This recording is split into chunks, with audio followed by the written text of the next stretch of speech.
and it seems clear that Velázquez, the official court painter to Philip IV, is portraying decline, albeit obliquely.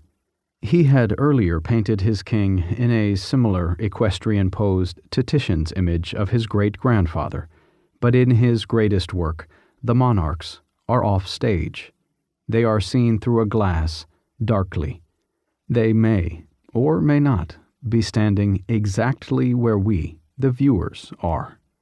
So, Las Meninas also seems to be a painting about us. No wonder it fascinated both Jorge Luis Borges, the Argentine writer of metaphysical stories and riddles, and Michel Foucault, the high priest of postmodernism. Las Meninas plays with our sense of certainty about what we see when we look. It asks whether we only see what we want to see. And so it is with Spain.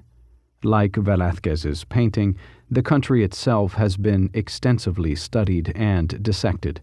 Indeed, few nations in Western Europe have been the subject of such a large literature by foreign writers, especially Britons, and one that is so cliché-ridden. Spain has served as a mirror, an often distorted one, onto which observers have projected their own visions and fantasies. Foreigners have seen, or projected, two seemingly opposed but in fact intersecting visions in the Spanish mirror. José Varela Ortega, a historian at the Complutense University in Madrid, sums these up in a 1,100-page tome published in 2019 as being the militant, passionate Spaniard, contrasted with the indolent, decadent, or degenerate Spaniard.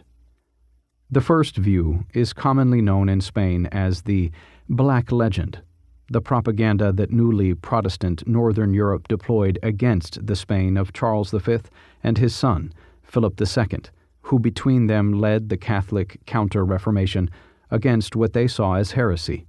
This battle began in military terms at Muhlberg in 1547, though Charles's victory there proved to be a Pyrrhic one. Spain was portrayed as cruel and obscurantist under the sway of priests and the thumbscrews of the Inquisition. As in all successful propaganda, there was truth in this, but exaggeration too. Showing prickly insecurity which may reflect the difficulty the country, indeed any country, has in coming to terms with the loss of empire, Spanish conservative thinkers have tended to present all criticism of Spain by outsiders as a product of the Black Legend. Far from fading, such commentary has gathered force in the past decade. A book defending Spain's colonial record against the Black Legend by Maria Elvira Rocabarea has become a surprise bestseller of over 100,000 copies since it was first published in 2016. For one of her critics, Rocabarea's argument is simply national Catholic populism. National Catholicism was the ideology often attributed to the dictatorship of Francisco Franco. More broadly, Spaniards are often portrayed as uniquely intransigent and violent. If one deadly sin were to define the Spanish national character, it would be pride, claims one recent account by a British author, who goes on to forecast portentously that the country is destined to follow paths involving bloodshed. If the Black Legend was originally a response to Spanish power, a second, romantic vision was evoked by Spain's subsequent decline.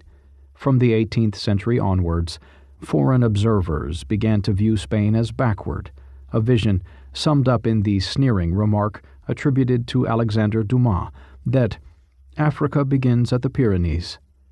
For Voltaire, who unlike Dumas never visited Spain, Spaniards were an indolent race.